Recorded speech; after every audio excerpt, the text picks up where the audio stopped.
you're so emotionally unsafe. The fact that you're hurt by what I did just proves how toxic you are," she said after cheating on me, so I kicked her out. Now he ghosted her and she's desperately trying to come back. Hey viewers, before we move on to the video, please make sure to subscribe to the channel and hit the like button if you want to see more stories like this. Thanks. When I first met Lena, I thought she was intense, but in a good way. She had this energy about her, fiery, opinionated, unpredictable. At the time, I mistook it for passion. I was drawn in because she seemed like someone who felt everything deeply, who didn't hide her emotions. Compared to my last relationship, which was cold and distant, Lena was like stepping into a heat wave. It felt alive, real. What I didn't realize is that she didn't just feel her own emotions deeply. She also trampled all over mine. In the beginning, it was subtle. I'd say something like, "Hey, it hurt my feelings when you said that in front of your friends." And she'd twist it into, "You're trying to police my personality." Anytime I brought up something that bothered me, she'd deflect and somehow make herself the victim. Wow, so now I can't even joke. You really can't handle strong women, huh? I started doubting myself. Was I being too sensitive, too controlling?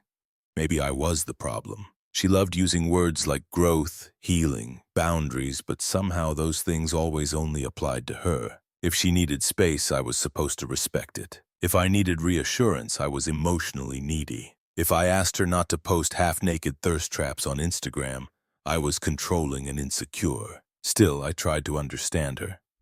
I believed that people had baggage and that love meant patience. I figured she just needed time to feel safe, so I gave her that. I supported her through job changes, through her fights with friends, even helped her when she had to move apartments on short notice. I let a lot slide. I let her roll her eyes when I talked about my work. I let her mock me for wanting a quiet night in when she wanted to party. I let her flirt with other guys and dismiss it as harmless. I kept convincing myself it was just her personality, that it wasn't personal. But over time, it wore me down. The worst part wasn't the fights. It was how she made me feel about myself, like I was somehow less than her. Like I should feel lucky to be with her. And if I ever complained, I was being ungrateful. I can't even count how many times she said some version of, "Most guys would kill to have me."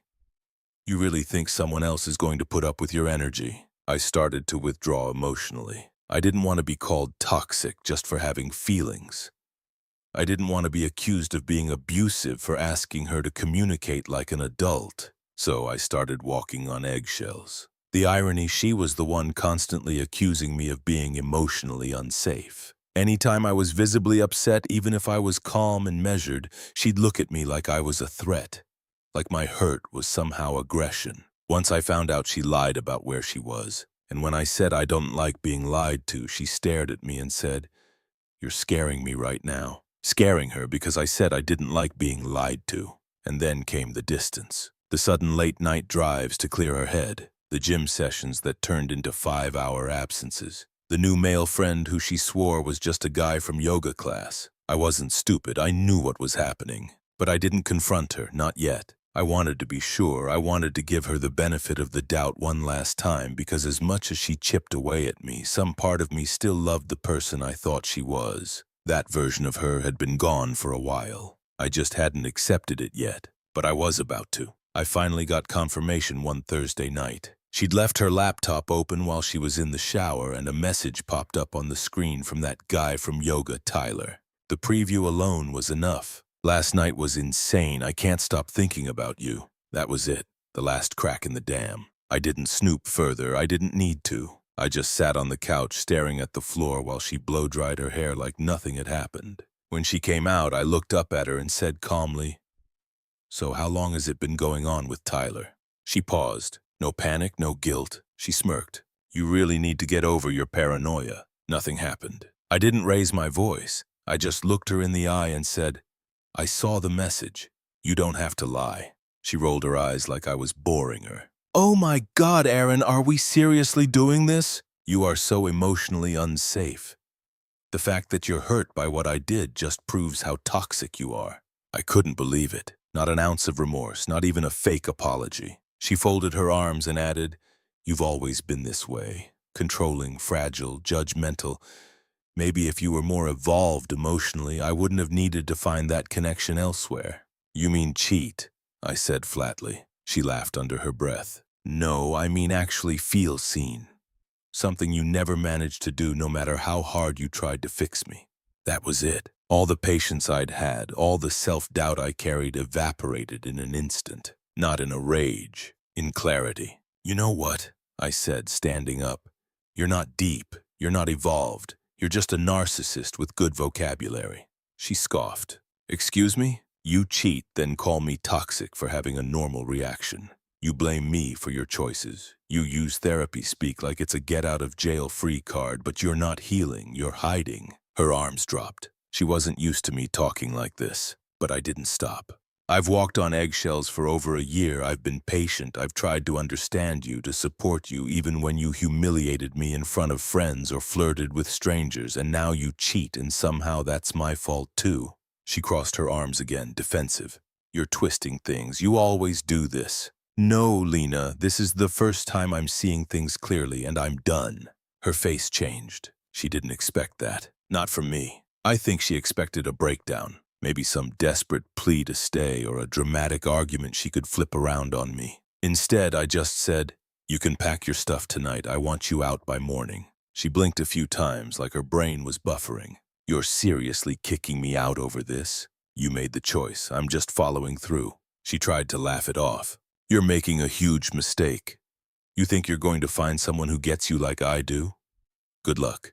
You'll crawl back once you realize what you lost. I walked to the hallway closet, pulled out a spare suitcase and set it beside the couch. Start packing, Lena. She looked at me like I just punched her. Then she shook her head and muttered, Wow, you really are useless.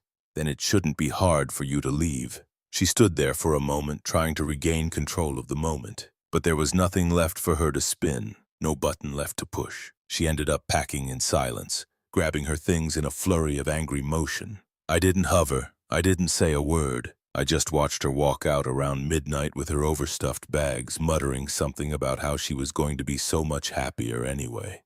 The door closed behind her. For the first time in over a year, the apartment felt quiet, peaceful. I didn't cry. I didn't text her. I didn't look through old photos. I just sat down on the couch, exhaled, and stared at the ceiling. I should have left months ago. But at least now I finally had. The next morning I woke up without that familiar knot in my stomach. No icy silence from across the bed. No passive-aggressive remarks over coffee. No emotional landmines waiting to explode. Just silence. Pure, unfiltered quiet. I forgot what it felt like to start the day without tension. The first thing I did was strip the bed. I washed the sheets, threw away the tacky candles she always insisted on lighting during full moons, and opened the windows. It was symbolic, but it felt good. The air felt fresher. The apartment didn't smell like her overpriced skincare routine anymore. It just smelled like home. I blocked her number, then muted her on every social platform. Not to be petty, not to punish her.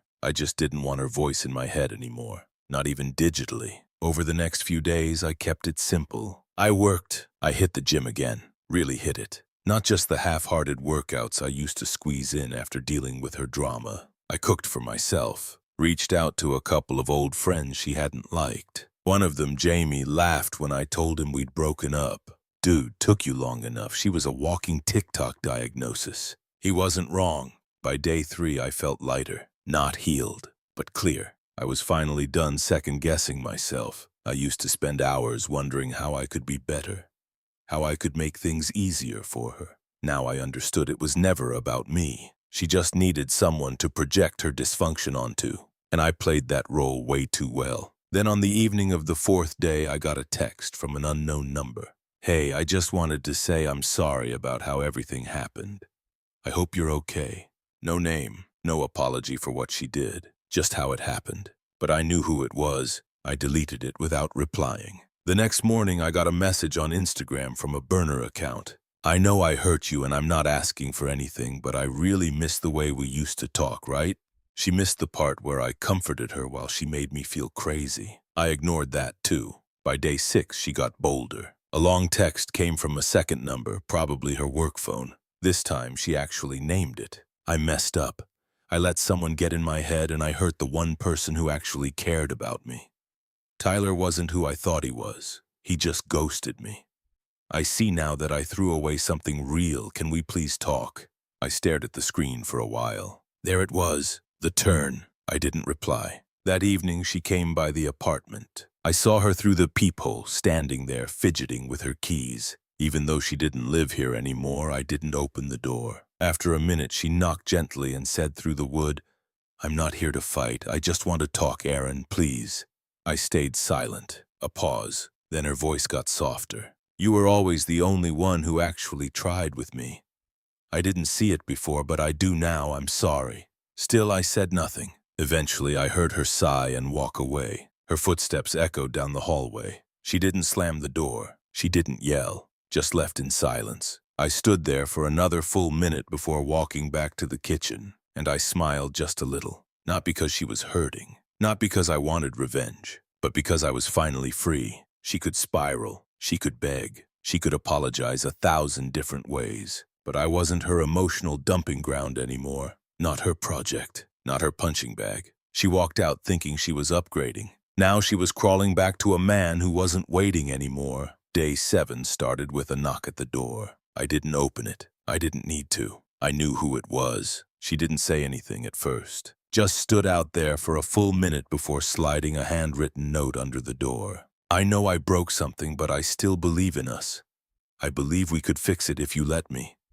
I'm not asking for everything. Just coffee, just a conversation." No, there was nothing to fix. There was no us. There was only her trying to crawl back to something she shattered herself. I tossed the note in the trash and went on with my morning. That afternoon, she tried a different angle. A long email, more self-aware, more humble, the kind of thing you might write after watching a few YouTube videos on accountability. "I know I blamed you. I gaslit you. I cheated.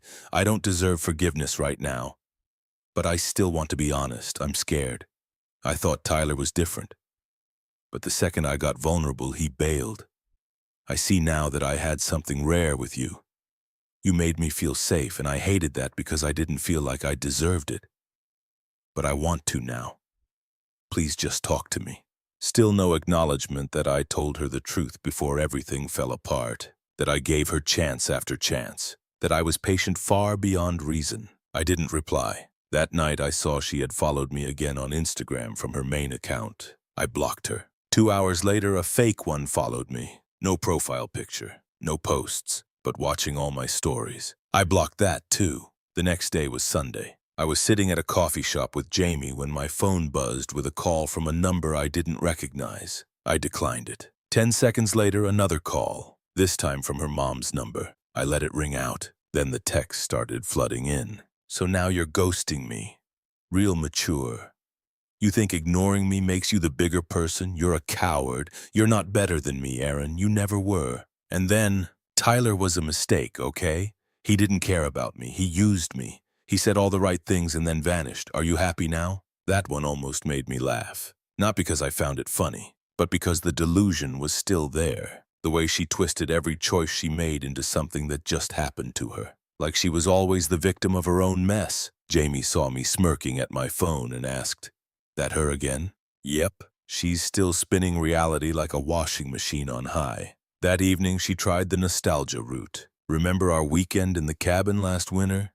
You made that awful burnt pasta and we still laughed about it for days. I miss that. I miss you. Don't you miss me even a little?" I didn't answer. The next day, she went quiet. No texts, no calls, nothing. For a moment, I wondered if she'd finally given up, if she realized that she couldn't manipulate her way back into my life this time. But then on day 10, she showed up again, this time at my gym. She was standing by the front desk, pretending to scroll through her phone when I walked in. She looked up, acted surprised, gave this little half smile like we were running into each other in a movie. "Aaron," she said like it meant something. I nodded, kept walking, didn't stop. "Wait, can we talk?" I turned slowly. "About what?" "Everything. Us. There is no us, not anymore." She blinked hard like she was trying not to cry. "You really don't care anymore?" "No," I said plainly. "I care about myself now." She looked stunned. "You don't even want to hear what I've been through." I shook my head. "You wanted me to be emotionally numb when I was hurt. Now you want me to feel something for your pain? Doesn't work both ways."